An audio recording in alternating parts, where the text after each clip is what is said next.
And to secure the most essential elements in our connected world, we rely on cybersecurity professionals certified by ISC squared. Their proven expertise helps safeguard the data and technology that offer us access and convenience, and shields the lives we want to lead. In a world worth protecting, ISC squared is there. Good afternoon, ladies and gentlemen, and welcome to today's panel discussion. It is an absolute pleasure once again to have all of you here with us today. So I would like to warmly welcome all of you to the ISC Squared Presents CISO Perspectives, the Mission Ahead series where we discuss threat landscapes and emerging trends in cybersecurity and technology.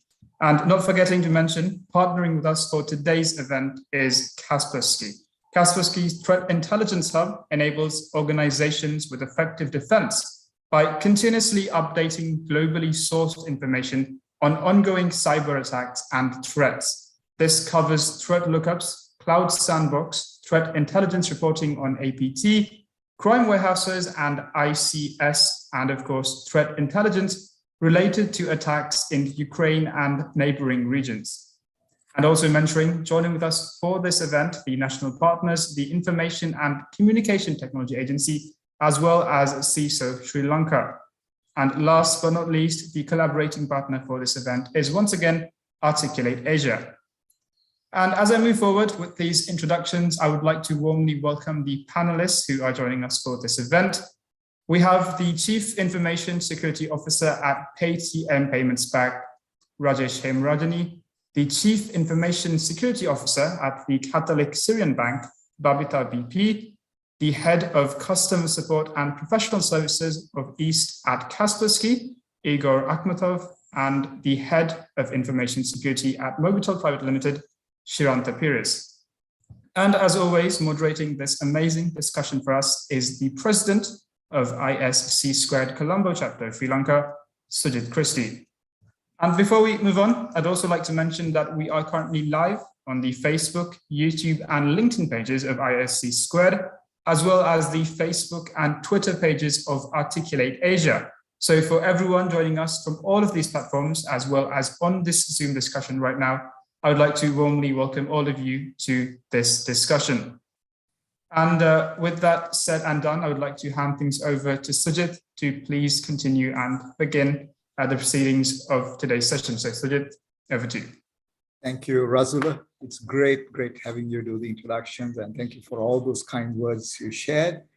And good evening, everyone, and good afternoon to those people who are joining us from the West, and good evening to, again, those people who are joining us from the East. It's great to have all of you here in this panel. Very especially, I'm excited because there's so much of experience, so much of knowledge, and so much of variety in whatever we're going to be talking today. So I'm sure the participants who have joined us live today and those people who have not been able to make it for whatever reasons, I'm sure you will be able to listen to our recording and take some valuable inputs from that. So threat intelligence is becoming a mainstream subject. People initially were talking about intelligence, especially when it was to do with about a country to country, what kind of threat intel you could gather in terms of be it on a war situation, or it could be due to maybe other activities. Maybe it could be trafficking of humans, trafficking of drugs. So the police or the forces, they would solely depend on intelligence from different sources. So they'll have to sift through that information and make the right decision. So it could be even a threat saying, okay, here are some terrorists who are planning to bomb a particular place. So when they get that information, they need to validate. We need to ensure that the place can be secured so that people can live peacefully.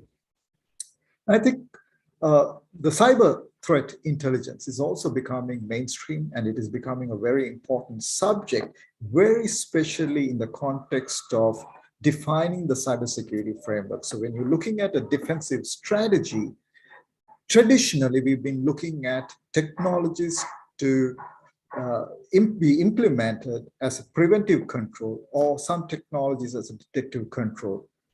And as time went by, we were looking at gathering all this telemetry and trying to make a judgment and maybe do a reactive action to improve the defenses, or even improve the fine-tune the detection or the alerts.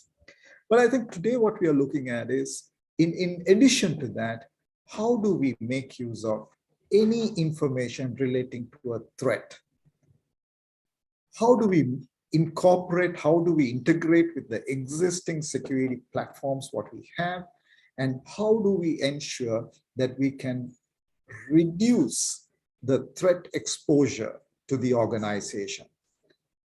So to begin the conversation, I'm going to talk to Babita. Can you just elaborate or share your thoughts? What is this threat intelligence and what is this landscape looking like? And if you can start there, then probably from there we would just go around talking to different people and get their insights. Babita, over to you. Yeah, thank you, Sujit, and thank you, ISC, for giving me this opportunity to share my thoughts.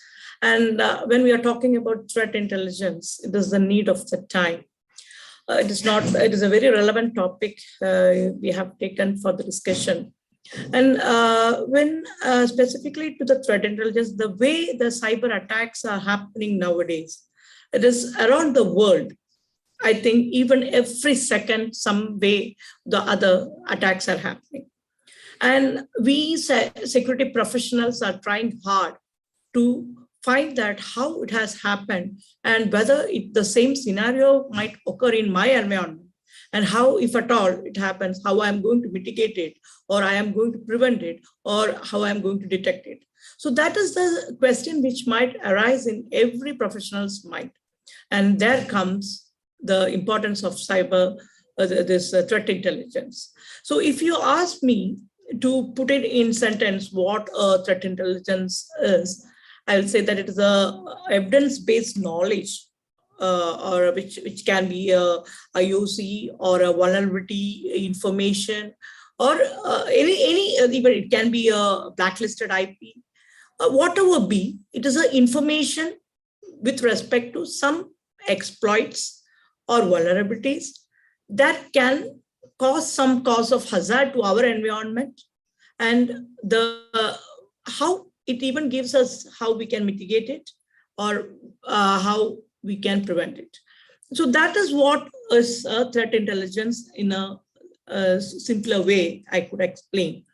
If we take a simple example of Log4j, which we were talking about for the last 2-3 months, that is a simple example for a threat intelligence. It is not that somewhere the Log4j has got exploited and the company or somewhere it has gone, attack has happened. It is not like that. Someone has found that such a vulnerability exists in this version of the source, and they have put it into the paper that this is how it can be exploited. That is the more important thing. How it can be exploited is also been mentioned, and so that we can work on check in our environment whether it is relevant to us, and we can come across with many mitigation methodologies or preventive actions in place, so that tomorrow we won't come across such scenario. So that is the more importance of threat intelligence. Now we are with vendor manager, third-party vendor, cloud, and supply chain. So we are depending on all these things, and we don't know what, and the technology we are using so well driven, and it might be having many components which may not be aware to us that we are using this software which may contain this component. So that level we don't know, and if someone finds some kind of vulnerability or some method to get into that, if we get that information, we can act accordingly. So that is the primary importance, and why I said that it's more important, relevant nowadays, because this is common to all.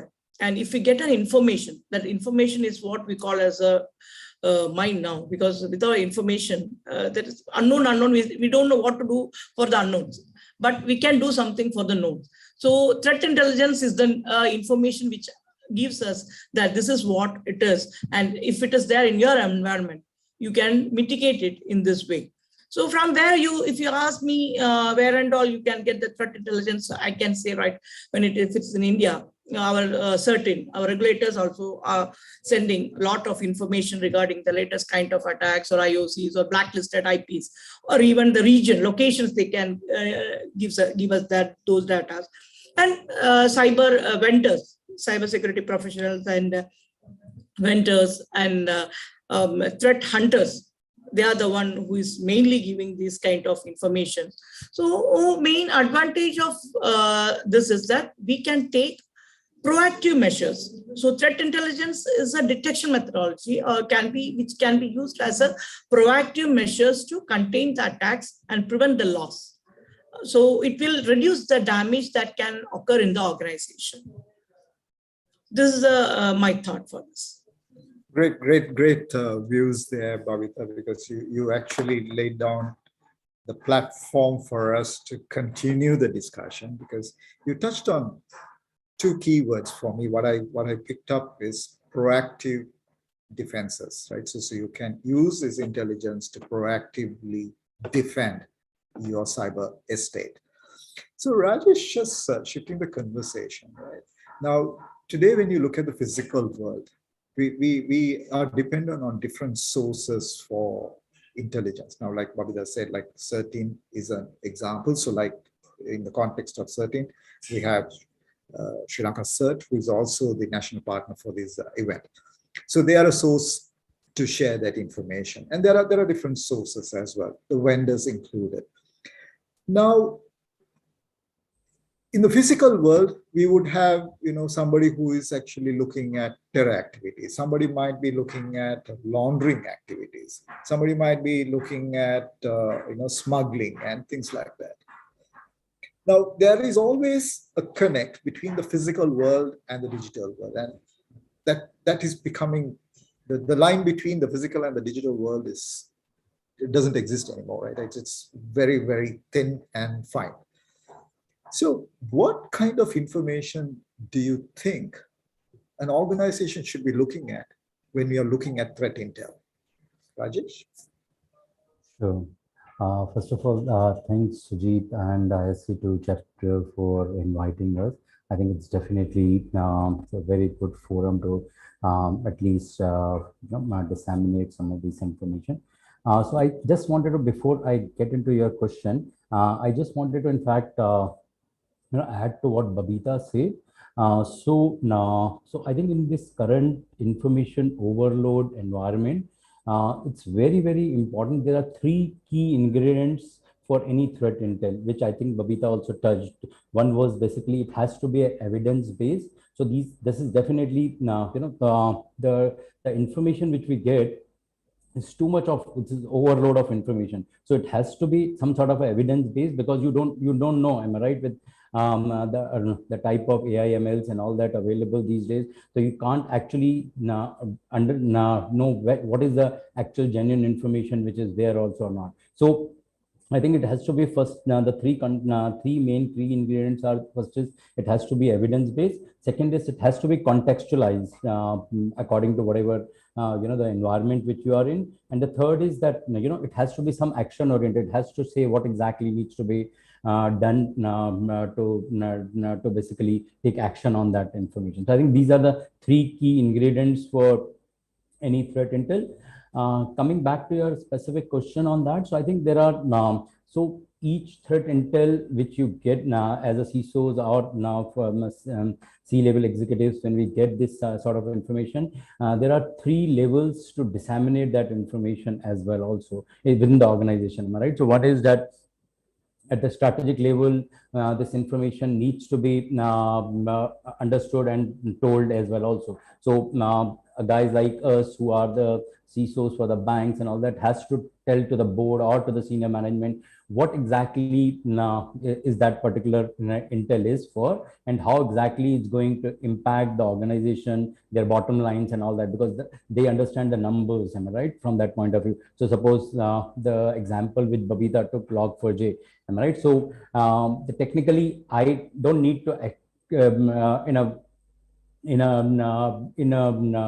board level, explain it to them what exactly technically the vulnerability is, but I need to explain it to them how exactly it's going to impact the bottom line, how exactly going to impact the business, right? So that's the way to present it, that information. And second is that technical information, which is that's the second way to understand it. So what are the tools, technologies, and the procedures are used on that particular vulnerability, which is part of the threat intel has come in, how to decipher that information, what are the tools and technologies to be are used for that particular vulnerability. And the third is the operational. How do we ensure that this threat intel is actually get operationalized? How do we ensure that those vulnerabilities are actually being addressed, and how do we address that vulnerabilities are the part of that operational digestion of that threat intel information. So that's, I think, primarily the three areas which I wanted to highlight. Rajesh, I can see you directly talking to a CISO. Right? You're clearly saying, okay, if I'm going to be talking to the board, I need to be talking strategic. Right? And when I'm talking to my tech team, I need to look at operations and how do I operationalize this information? In other words, how do I become tactically sound? Right. So that's important, isn't it? Like now, otherwise it is just a piece of information, right? Anybody can tell you, okay, there is this ransomware. How do I take that information and apply it in the organization? And how do I make use of that organization? So Igor, I'm just going to cut across to you, and from what Babita told us and what Rajesh talked in terms of being strategic and being tactical. Now, when you look at from a strategic perspective, threat intel, right? I mean, today when we say strategic, I'm looking at directly addressing the CEOs and the board members.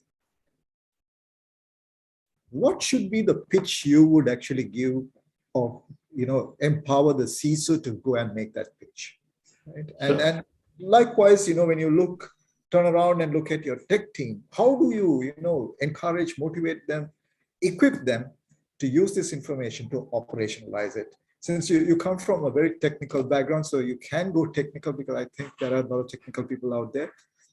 Over to you, Igor. Fair enough.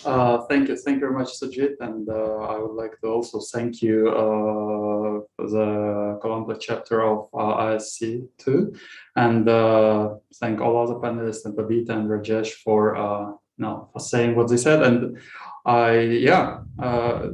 all of that is true, and specifically if we're talking about, let's say, strategic level, you're exactly right. And as Rajesh said, we need to talk about the bottom line, right?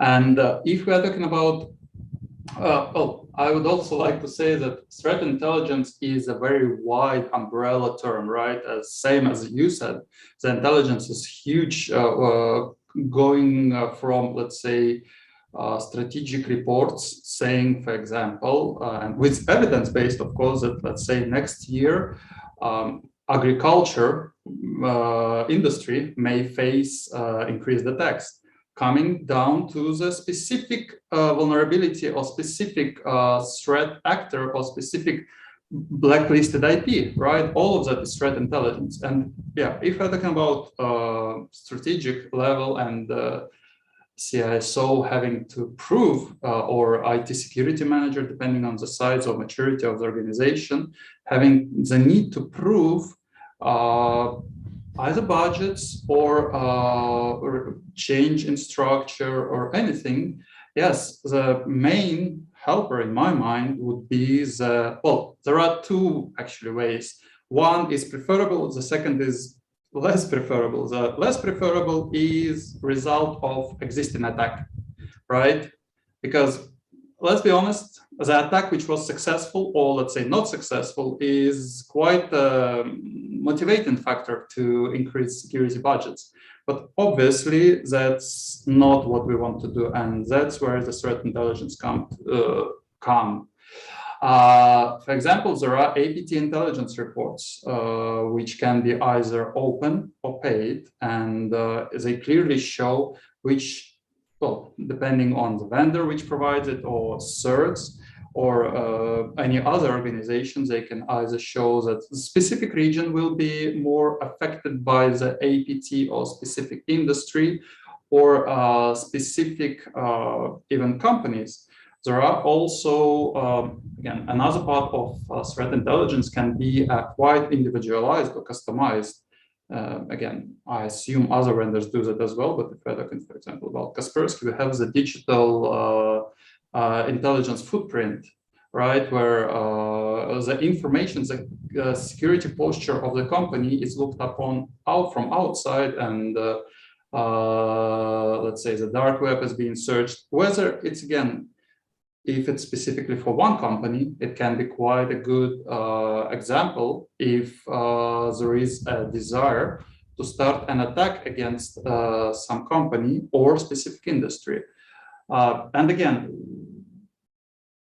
sometimes we need to have intelligence, because we have some examples, as you know, even I believe from Lapsus, right?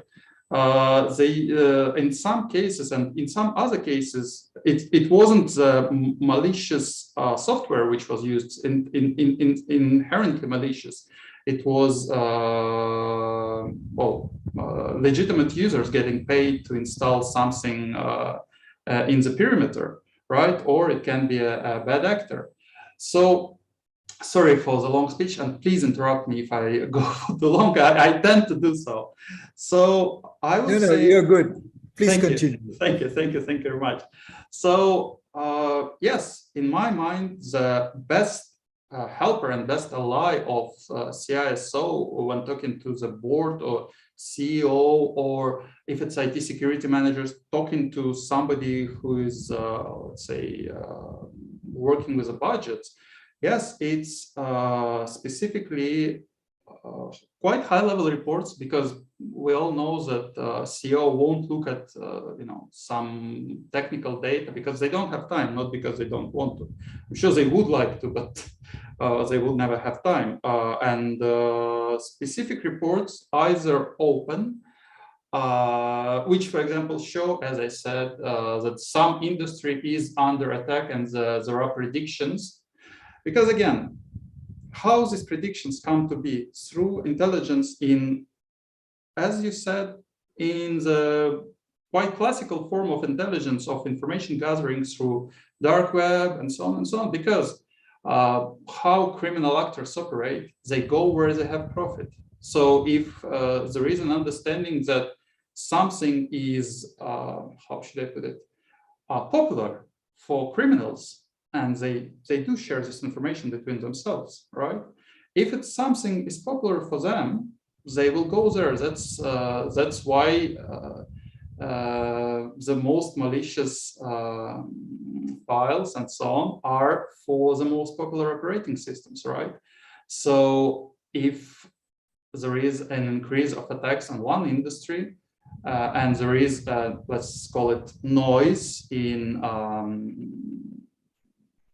let's say in dark web or whatever, like restricted forums and so on and so on, there is a reason to believe, and that's not all of that. Of course, I'll be honest, I'm working with customer support, so I don't have clear knowledge of exactly how our great team, for example, in Kaspersky operates.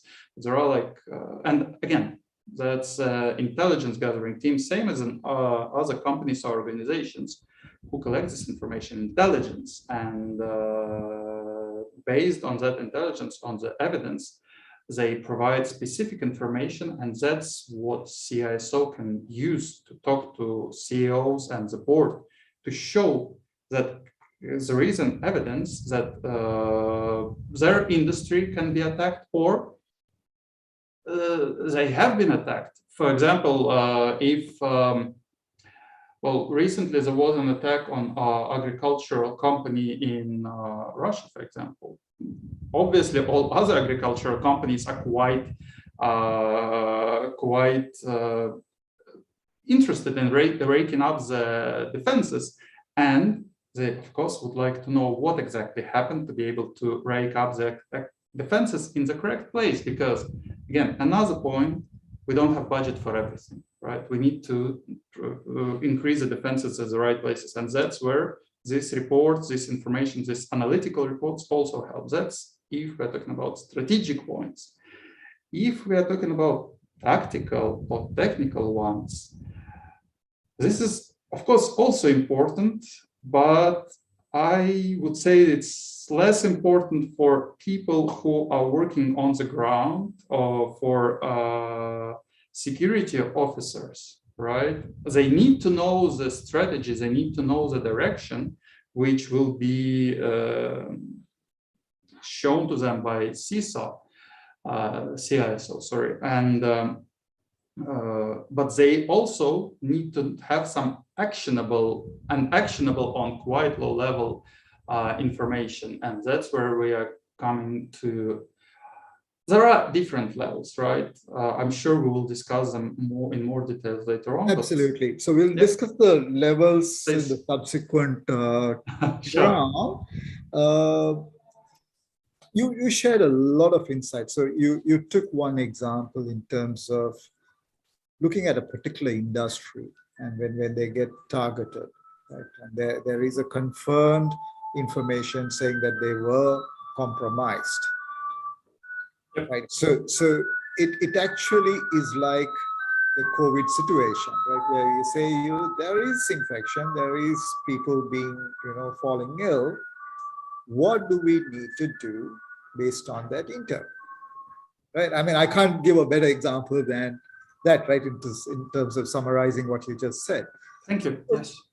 So moving on to Shiranta. Shiranta, we heard Babita, Rajesh, and Igor talk about the environment and the categories, and now we are getting much more deeper into the subject. We are talking about what a threat intel can do, right? So I may have multiple little questions, so I'll ask all of them, so you can probably respond to them, all of them together. Question number one is, do organizations really look out for threat intel? One. Number two, if they do they make use of it? The third one is, will threat intel, knowing that there is a threat out there, would it help organization reduce the impact or limit the damage? If I were to summarize this one, is it useful at all? Or are we just going to be talking about it and then say, okay, it's a nice subject, we continue to discuss, it's very interesting, very informative, and just leave it there? Shiranta, I'd like to hear, what would you tell our peers, our CISOs around the world, what you think about this piece of information? Sure. Good morning, good afternoon, and good evening to everyone who are connected here.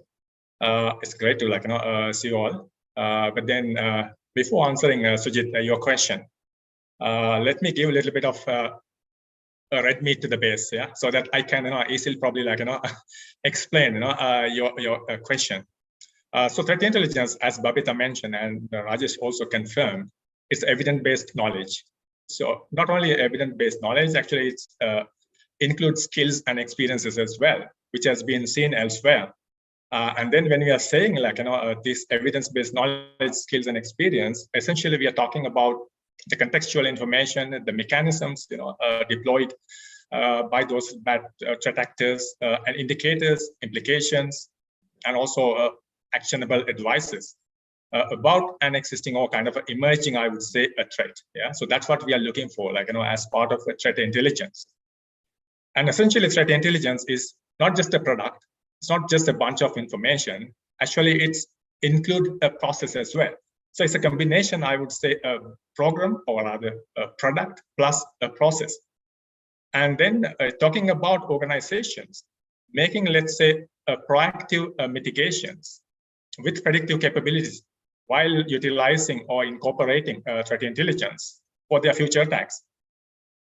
What is actually really, I would say, the determining factor in terms of deciding, how far or how much, they are, I would say, successful in deploying, so let's say, or make using of this threat intelligence is multifactored. I think we need to look at the organization in different perspectives, as well as that threat intelligence itself.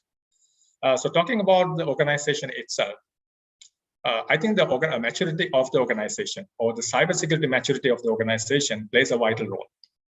Let's say we have a bunch of information, threat intelligence feeds. We have zillions of information, but then organization doesn't know probably how to ingest that information into the mainstream of security operation, or into the mainstream of security strategy or tactical decision making process. So that's where probably one lacking factor would occur. They have enough information, but they are not ideally making use of that information because they are not matured enough. Maybe they're not getting probably the management support, or probably maybe they are not having the enough processes not tailored towards ingesting this information to the mainstream cybersecurity processes. So that could be one factor which kind of hinder the effectiveness of this threat intelligence. It's nothing to do with the quality of that information, but actually how far we can ingest that information or make use of that information in that particular organization. The second factor, obviously, is the kind of relevance or the quality of that information. So we call it CTI, cyber threat intelligence. So how far this CTI will qualify for, let's say, specific threat vector or specific threat actor. So let's say organization is having some issues. They are seeing there are some possible or potential threats coming on. So they are looking into the threat intelligence, and they see some piece of information, but of course it's not targeting. It's not tailored to that kind of specific issue. So if that is to do with the quality of those CTIs, I mean how relevant those CTIs are. And also, I can explain, for example, if I go a little bit deeper into technical aspects. So as part of cybersecurity, we are talking about a cyber kill chain. So usually part of, let's say, Lockheed Martin, we have these seven stages in the cyber kill chain. So if I make a recall, okay, the initial part of it, which is the reconnaissance, and then go into weaponization and all. So if I call it, let's say, the left-hand side of this equation, and then the final stages of cyber kill chain, which is the command and controls and the kind of communication and even information exfiltration as the right-hand side of the equation. So some of these, let's say, threat intelligence feeds or information or CTIs may well locate on the left-hand side of it, of the equation, or maybe some threat intelligence information probably will be well placed on the right-hand side of it. So that also might create some sort of a difference. Let's say how good that information and how good you can ingest it, and then where exactly it's been placed. So if it's placed towards the left, you may say you might be able to probably break it down at the very initial phase of the kill chain. So that impact will not be probably seen by anyone, or if it is if that threat intelligence is good enough towards the right-hand side of the equation, you may say yes, there could be some impact seen on the left-hand side till it propagates up to the right-hand side to the end side of the equation. But still, since we have some good piece of threat intelligence, you may still be able to minimize the real damage, the exploits, or exfiltration of information. So you can still protect your crown jewels, though maybe some hindrances, some impacts you have seen in the network on the left-hand side of the equation. So likewise, so I mean, all this threat intelligence may fit in this equation in different perspective, in different scenarios, and in different places. And accordingly, we may get some sort of perception also. Yes, okay, maybe this threat intelligence is good, or maybe this threat intelligence is not good enough.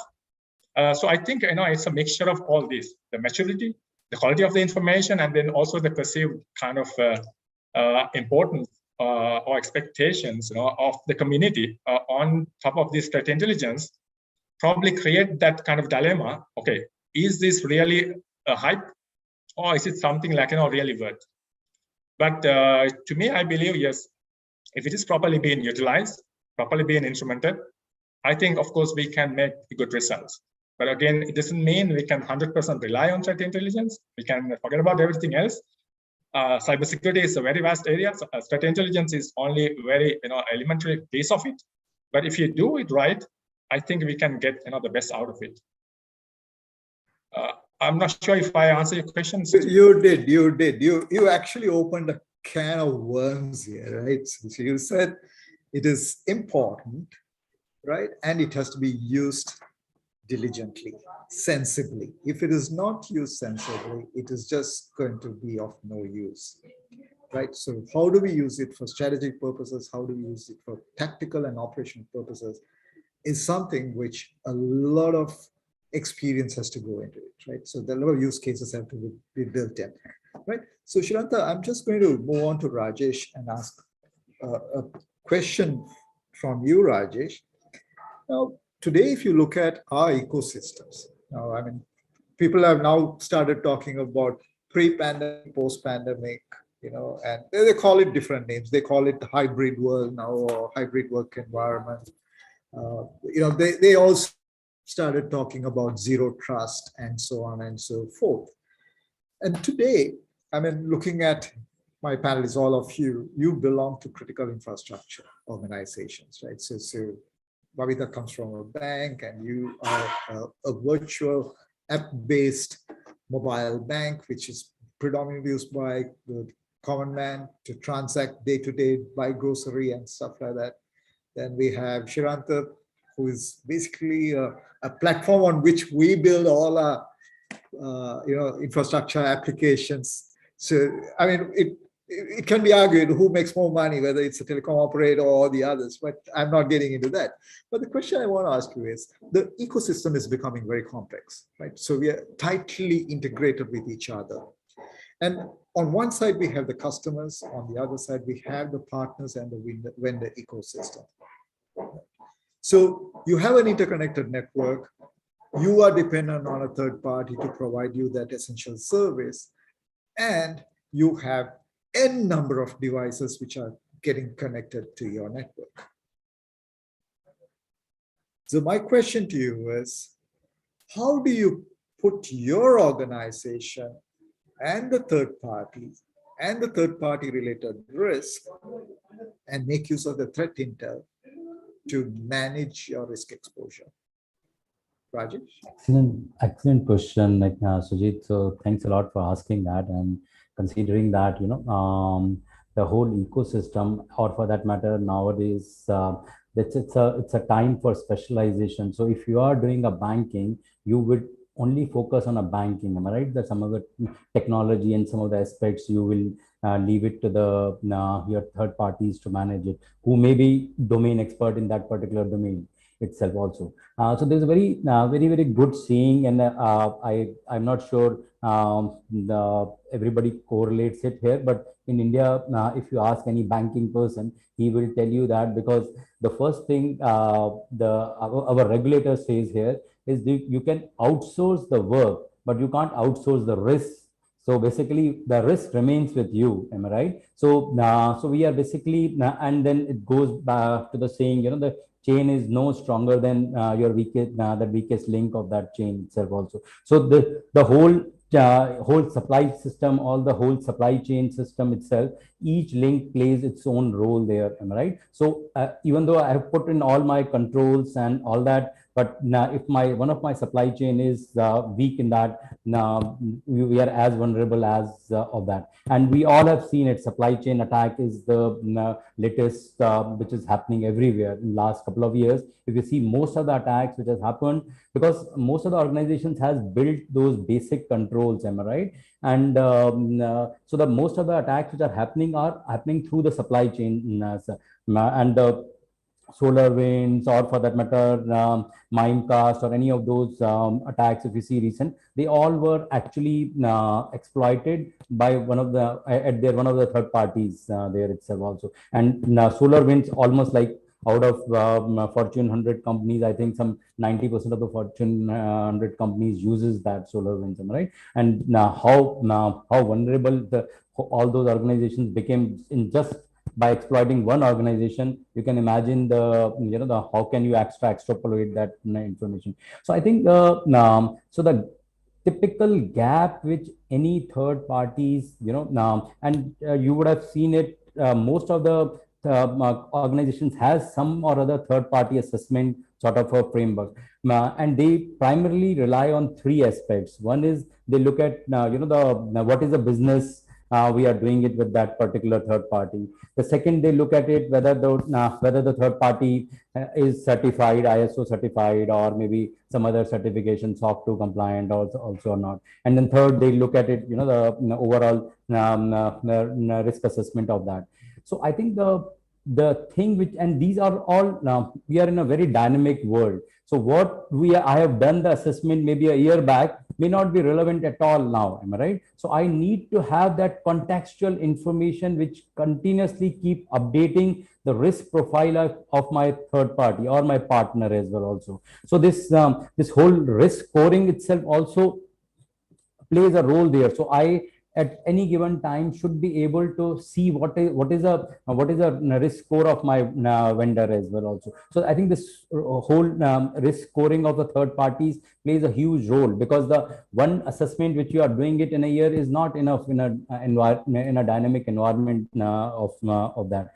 And then because this whole ecosystem has so many of those third party vendors in the ecosystem, so you have to have some sort of automation done to ensure, and the data which you are getting it for all those third party is ingested somewhere, and then it has to be analyzed, and then the relevant action has to be taken based on that. So I think considering that the amount of data which we get it from those third parties, we have to have some sort of automation done there. And the third thing, important thing, is that how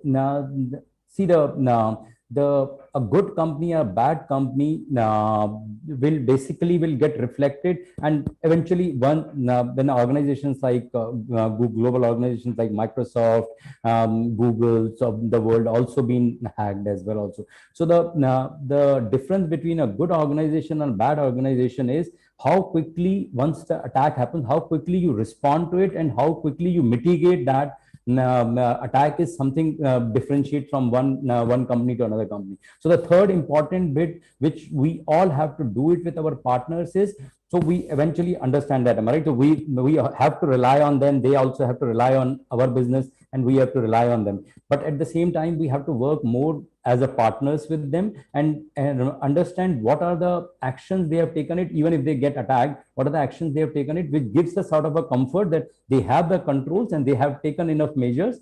And then eventually, if something happens, then in any way, everybody has to deal with that situation. But I think these three components has to be plugged in all your organization's risk assessment, apart from standard ISO certifications and the business and all that which you are looking at it.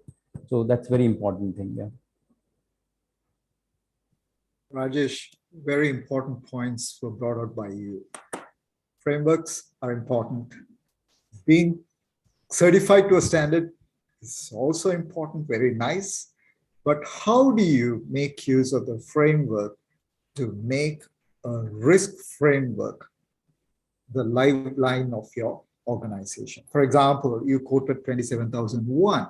It clearly says that you need to have a framework, you need to have a scope of work, and then it also says that you need to have a risk management framework. And the risk management framework talks about threats and the vulnerabilities.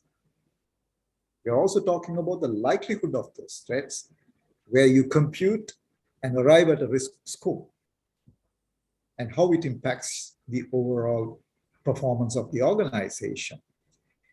Now, when we all say that we have certified 27001 standards, or any other standard for that matter, and also say that we have a robust risk management framework, how effective is that framework without threat intel?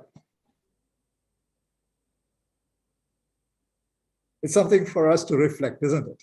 Correct. And I think the new standard, the new ISO 27001 or 2, actually explicitly talks about threat intel. Yeah. Right.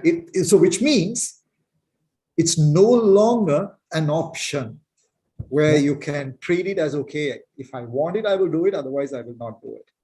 But it is going to be a significant driver in terms of your risk management or in your risk analysis. Right. But I'm just going to ask you on the same lines, right? Now, today, organizations have a set framework. They have architecture in place. They have their ecosystem very well laid out. Like, you have the customers on one side, on the other side, you have the partner ecosystem. And certain things are done in-house, certain things are outsourced, except for the risk accountability that is in-house. Everything else is outsourced, I would say. Now, when you bring in a concept like threat intelligence, right? Shiranta and Igor spoke a lot about ingesting that information into your workflows. How easy is it to do? Is it easy? Just like you plug it in and it works, does magic for you? Very good question, Sujit, because we were talking all about the good things about the threat intel. Okay. When we come to threat intel, we are flooded with a lot of information. Every day we are getting a lot of information. This is happening there. This is how the Samba server is getting compromised, or 365 getting compromised, or on lot many information. Who is going to take care of that? Who is reading this? And how we are going to put it in our environment? First thing, as mentioned by Rajesh and my other panelists, that we should see whether it is relevant to our environment. That is the first major task when it comes to getting a threat intelligence feed. Now, people are talking about automation of the threat intelligence feed, which I don't know how far it is possible, because unless and until we see that it is relevant to us. See, if we say that if a particular firewall has some vulnerabilities, if I am not using that firewall, it is not relevant to me. But as a threat intel feed, it will come to me, because it is a common feed which is given to all the vendors or all the clients, whoever is there. So first basic thing which we have to keep in mind is whether it is relevant to us and how we are going to decide that. So for that, we should have a complete visibility of the assets which we have, the components we are using, and what can be the cost of this particular kind of incident. Then what you rightly mentioned, likelihood of exploitation, whether even if this vulnerability is there in my environment, if I am having one or two other mitigation methodology, or that particular system is no way connected to internet and it's an isolated system, do you think that particular solution or a mitigation plan is required for that? No. So that likelihood of that particular vulnerability that can be exploited, that also we have to see. So based on all these things, only we can conclude to that particular vulnerability, which we have got through a threat intel information. So it is really, I don't know how far it can be automized. I'm not sure, because again, a lot of questions arises in my mind. Even if we talk about the AI, ML, and all, ultimately it is based on the data which we have. And many times when we see some blacklisted IP, immediately the SOC team or the network team blocks it. And ultimately what happens, the whole firewall gets hanged. So what is the, how many attacks, or why it is, what is the weightage for that blacklisted IP? How long it is considered as a blacklisted IP? Many times we have come across the scenario where after 6 months, this IP is a very good IP. The reputation is very good. And still we will be considering it as a blacklisted IP, and unnecessary, our firewall is means doing unnecessary scans for that. So there also a fine tuning need to be done from the security professionals, whether this is required or not, and if at all required, what is the probability that this kind of a IP income will be there. What we can do is in the SOC, we can put a rule. We'll put a checklist like a blacklisted IP, or in the IPS, we can say that if this is coming, just alert us. So if getting a hit, then immediately we can ask for a block. So unless and until whatever IPs or blacklisting things comes in the world, everything, if we are going to apply into our environment, tomorrow it will be a different problem for us. So for all this, there are a lot of things that need to be kept in mind before we act for a or take action for that.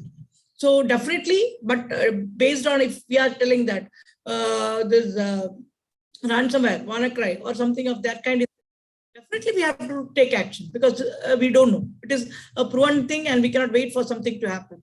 So in such scenarios, based on that, we have to prioritize ourselves. And based on that, we have to make a decision and go ahead with that. So this is what I would like to say. Kavita, I think you are voicing every CISO's concern, right? I mean, I could see so many CISOs right behind you right now, telling the same thing. Yes, she's talking my mind. Today, we have alert fatigue. There's so much of information. How do we, make use of that information? People are tired. And sometimes, the threat is glaring at you. You can't make out because there's so much of false news, right? And even in the last few days or few weeks, we've been hearing a lot of things, right? Some of them are baseless allegations, right? Unfounded accusations, right? So as security professionals, sometimes you wake up in the morning and that's the first alert you see.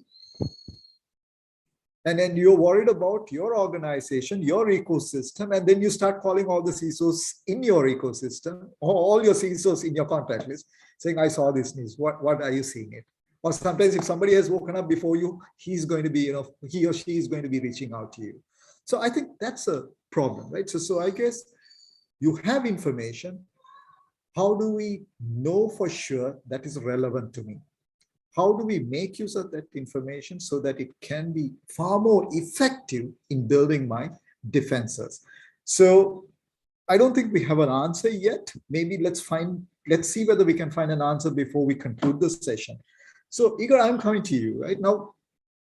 We have a CISO here who's actually made her concerns loud and clear to us, right? So if you wear the hat of let's say a SOC analyst, you're sitting in the SOC. So your job is to look at the screens and look at what's going on. Now we are saying, okay, guys, we will make your information much more meaningful. We will ingest the threat intel. Yep.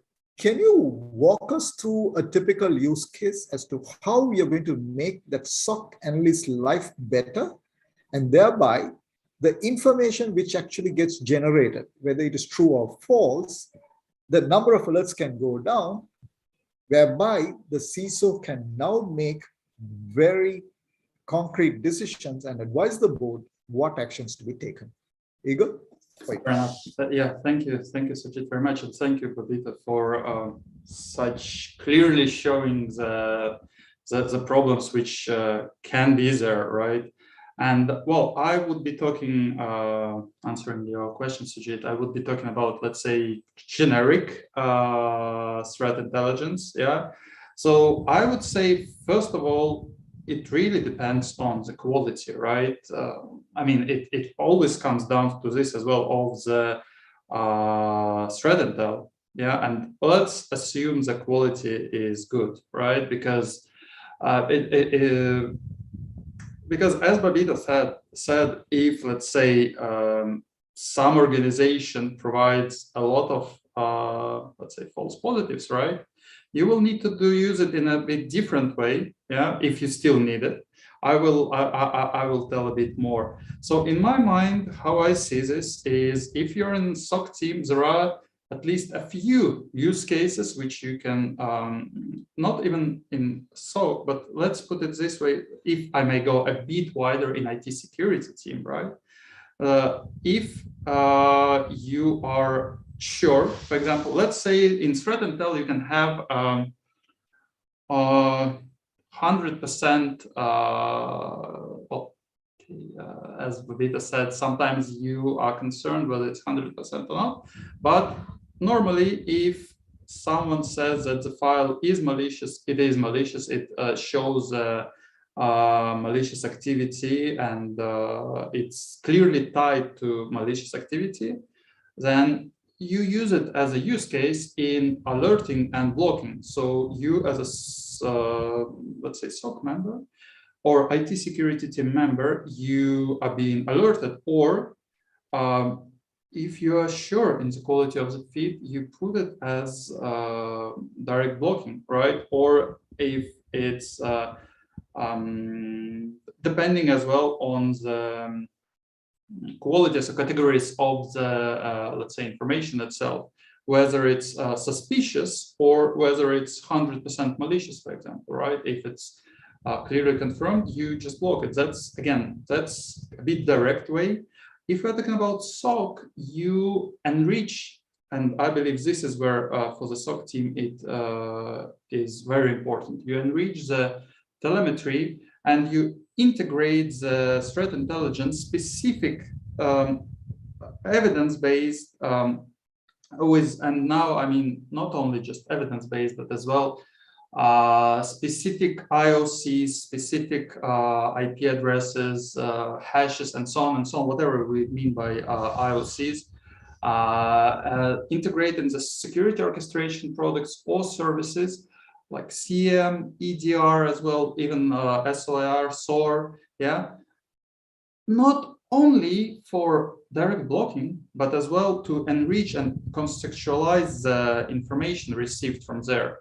So, for example, if the SOC analyst receives the information about some alert and sees that in this threat intel feed, it's clearly seen that this and this file can relate to this and this attack, then it's much, because again, the work of SOC analyst, as I understand it, sometimes is balance between, you never know until you deeply investigate and whether, well, unless it's quite clear, again, unless it's 100% malicious file, yeah, but often you need to understand whether it's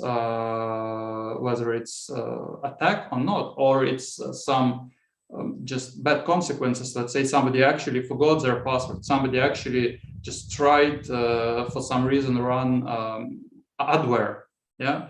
So, and you, through threat intelligence as a SOC analyst, you get enrichment and contextualize the situation, and you clearly, clearer see if you're lucky, or if it's a good quality threat data feed, that it's actually a real attack rather than just a user being user, as sometimes happens. Again, and in another part of IT security, not even SOC analysts, but in threat hunting and incident response, when something is already happening, threat intelligence really helps the incident response teams, whether it's digital forensic or computer security incident response teams, because through threat intelligence, they may get to know where to search next. Because quite often, when you're in, oh, again, me personally, I've not investigated an attack with my hands, but I saw people who do this. And sometimes they come to another machine, sees a lateral movement, and from there, without threat intelligence, without the additional information, they don't know where to look. They don't know where to search the lateral movement. And each, not even day, hour, and minute which passes, the chances of detecting the chain of attack becomes lower and lower, because if I recall, by our information, Kaspersky, the usual rush attack duration is about 1.5 days, right? So we don't, incident response teams don't have much time to, and again, stopping the attack is super important, but so is detecting how the attack happened and finding the cause. Right, and this is another use case. Sorry, I won't spend more time.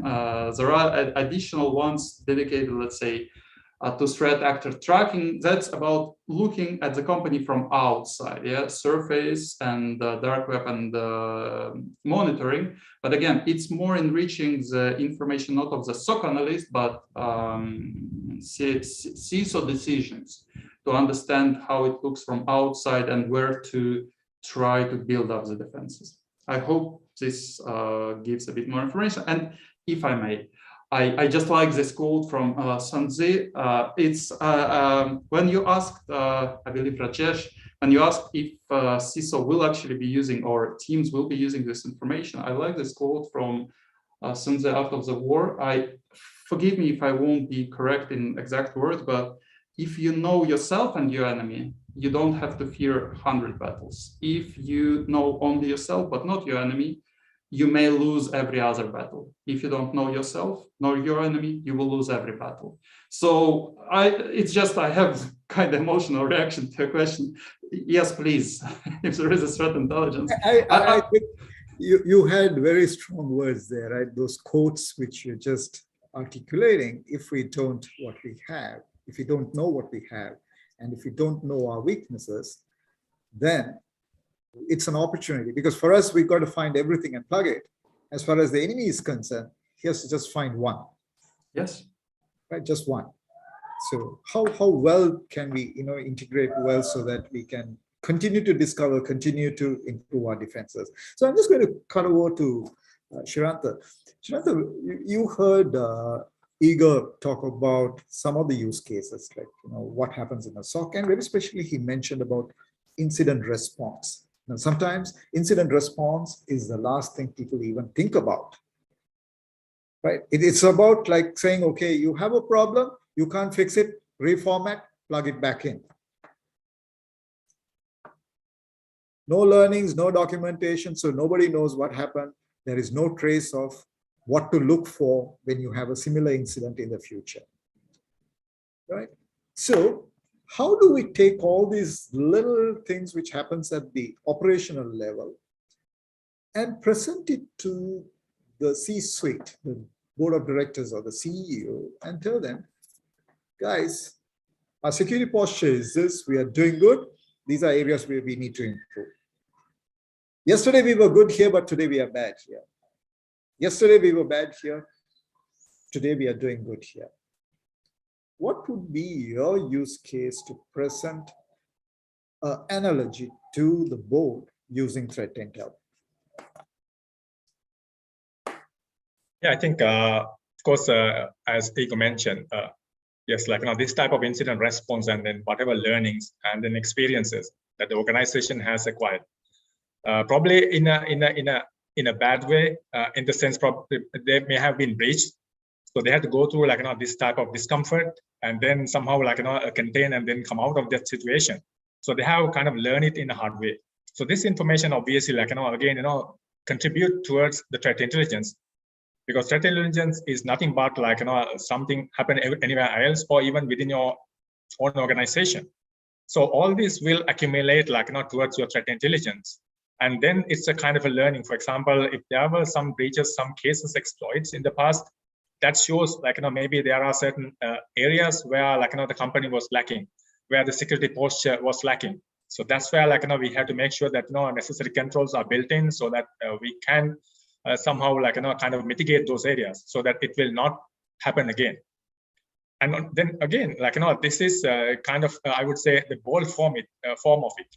But then if you look at a little bit more, I would say strategically, because we need to identify what are the motivations as well. For example, let's say we have gone through some breaches recently, and we have seen some threat intelligence or some sort of IOC, indicators of compromises. So we see this is a type of malware, this is a type of IPs or URLs or domains which were behind the attack. But then still probably we are not getting the context of this information or the behavior of the this particular let's say bad actor.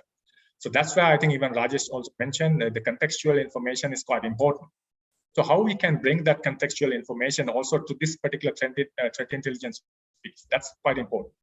Otherwise, we may not be able to probably even mitigate this type of attacks in the future, because if you go by, let's say, blocking an IP address, we know it's not easy, it's not so practical, because IPs are polymorphic, then they can keep changing the IP, the bad actors. So today they're coming from one IP, tomorrow when we block it, they will be coming from a different IP. So we will end up blocking maybe thousands of IPs. Same applies for domains, same applies for URLs as well. So that's where we have to identify or understand the motivational aspects also of the attacker, why they are attacking us, what they are looking for. So what interests them to attack us? Definitely we have something interest to them. That's why they are attacking us. So that's the behavioral part. That's the contextual part we should understand as well.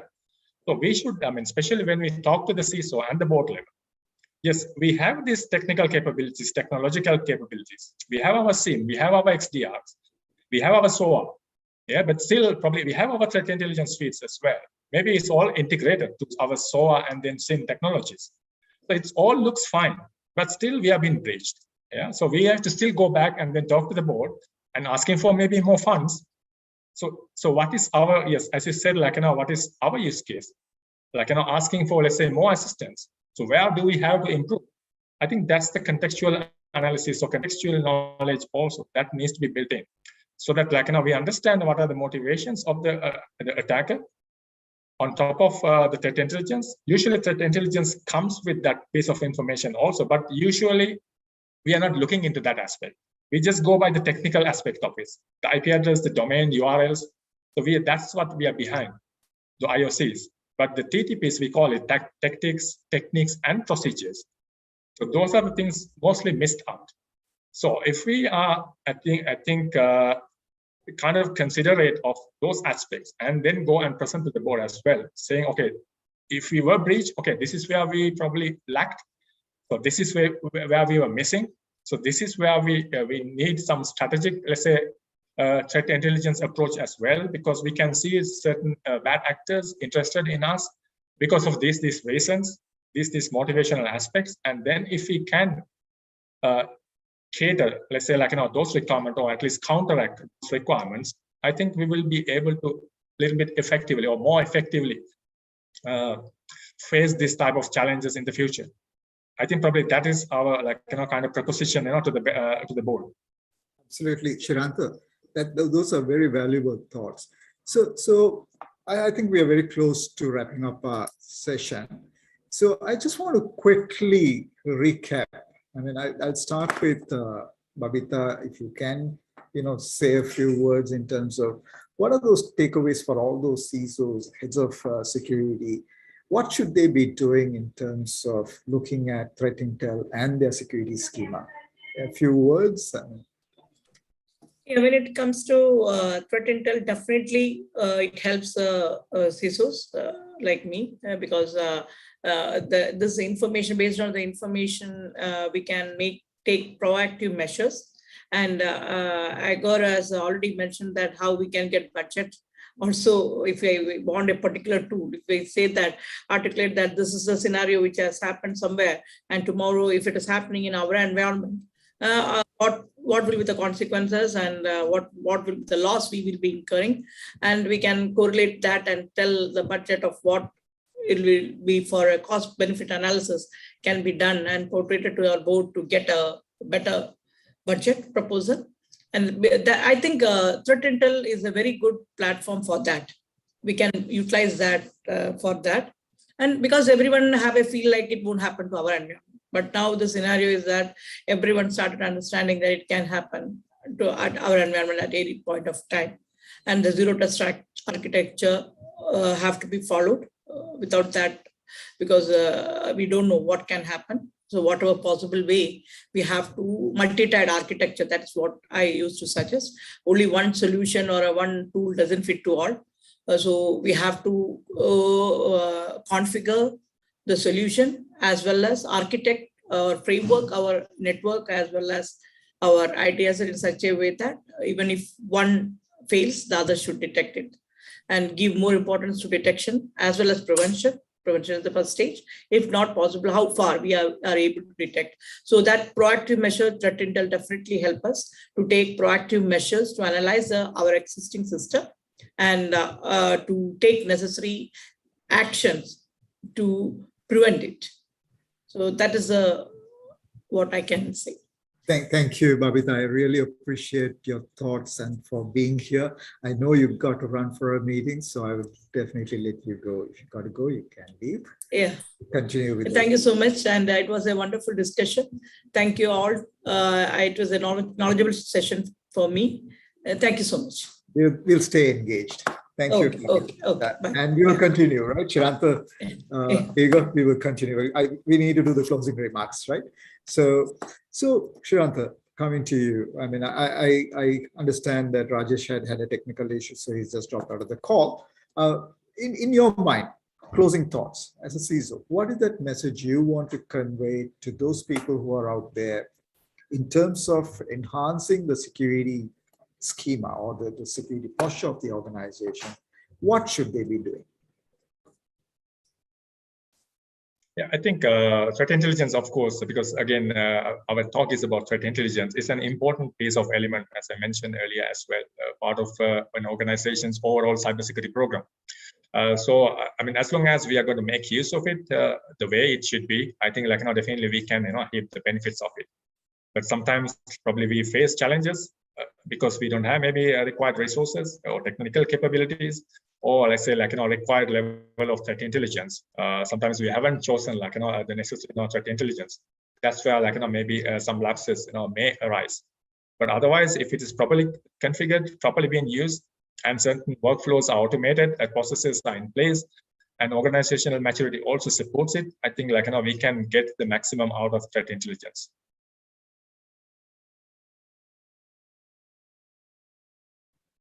Shiranta, thank you for those thoughts. Igor, what are your thoughts? What would you like to tell those CISOs out there?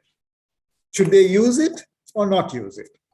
First of all, as I said, yes, they should. Yeah, and let me be transparent and clear.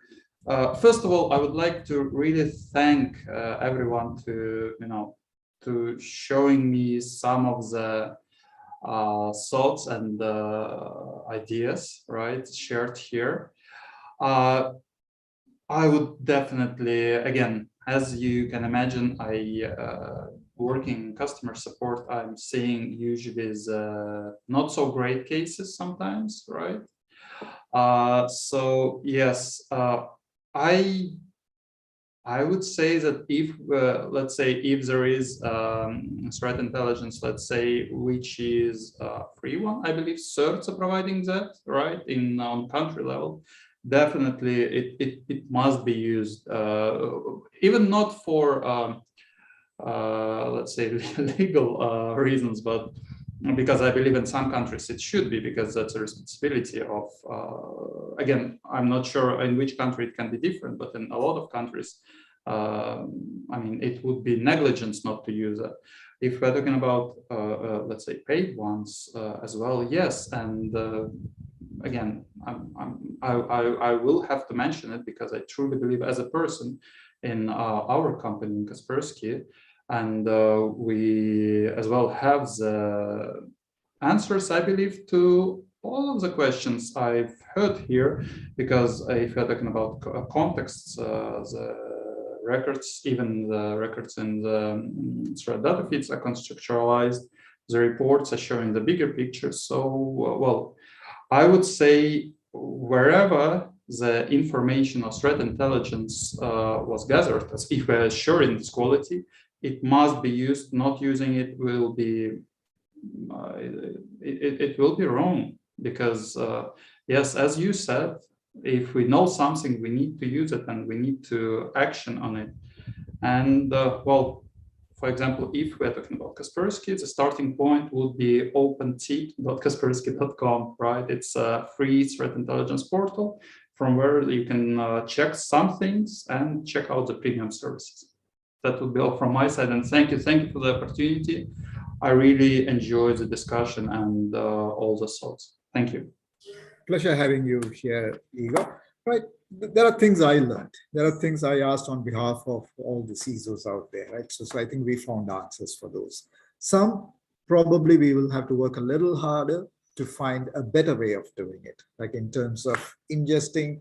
Where do we find that sweet spot in terms of saying, okay, this much of information, this is the intelligence we're going to get, and this is how we're going to use it, right? So while we depend on various sources to get threat intelligence, now today we are dependent on different vendors.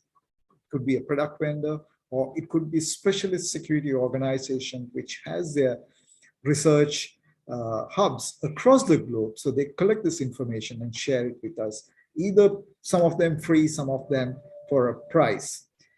Right. So my thought in terms of a CISO, you need threat intel, because if you want to perfect your risk management process, it has an element where you got to depend on that threat source, right? Intelligence source.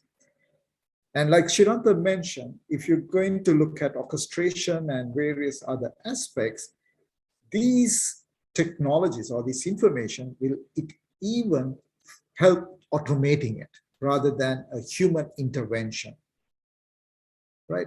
Of course, Babita did raise a concern in terms of how relevant is it for that organization, but I'm sure we can configure that in a manner that you can ingest what is relevant for you and leave the rest out. Now, some of those things, when you look at that piece of information, you know for sure you've got to stop it. So there is no debate, right? Like today, when we have a user who has failed in providing the right authentication credentials, do we allow him to exceed the numbers? We don't, isn't it? We lock the person out, throw him out of the network for a certain amount of time. Or in some cases, you do conduct an investigation, and after conducting the investigation, so the SLA is maybe 24 hours, 48 hours, and only then you grant access to that user again. Right? That's also dependent on certain information, right? Intelligence. So while we depend on external sources for intelligence, I'm a strong advocate that organizations should also be sharing information, threat information, what they experience, what they see with their peers or people in that ecosystem. Me as an organization, if I'm dependent on an IT subcontractor organization, I should be sharing information with them and telling them, hey guys, I'm saying this, please ensure your doors are locked. So that information sharing also should happen, because these two organizations will be dependent on various different technologies. So they may be having different sources of information. A good way to collaborate to circumvent the threats and be on top of it. Now, today we depend on certs to give us information. We take that information. Do we give them back some information which affects the society at large? We don't. So I'm calling out to all CISOs is that we need to look at threat intelligence as a good, strong weapon which we can use it for our own advantage. One, to prevent threats and also strengthen our defenses. So with that note, I want to thank all of you, Iga, Shiranta, Babita, and Rajesh, for being with me, answering all the questions without any hesitation. And I was actually wearing the hat of all those CISOs out there and talking on their behalf. And I think we found answers for them. And we don't have any questions from anyone. So if we do have any questions, I will definitely reach out to you at a later point in time, and we will take those discussions separately. So once again, thank you so much for being here. And those of you who are out there listening to us, without you attending this event, this wouldn't have been successful. And thank you for being here. Thank you for being part of this virtual panel discussion. Right? Our vision is to provide that information to all those CISOs. So we have a mission ahead to stay safe. With that note, I thank you and have a great evening. Bye-bye. Thank you. Thank you very much. Bye-bye. Bye-bye.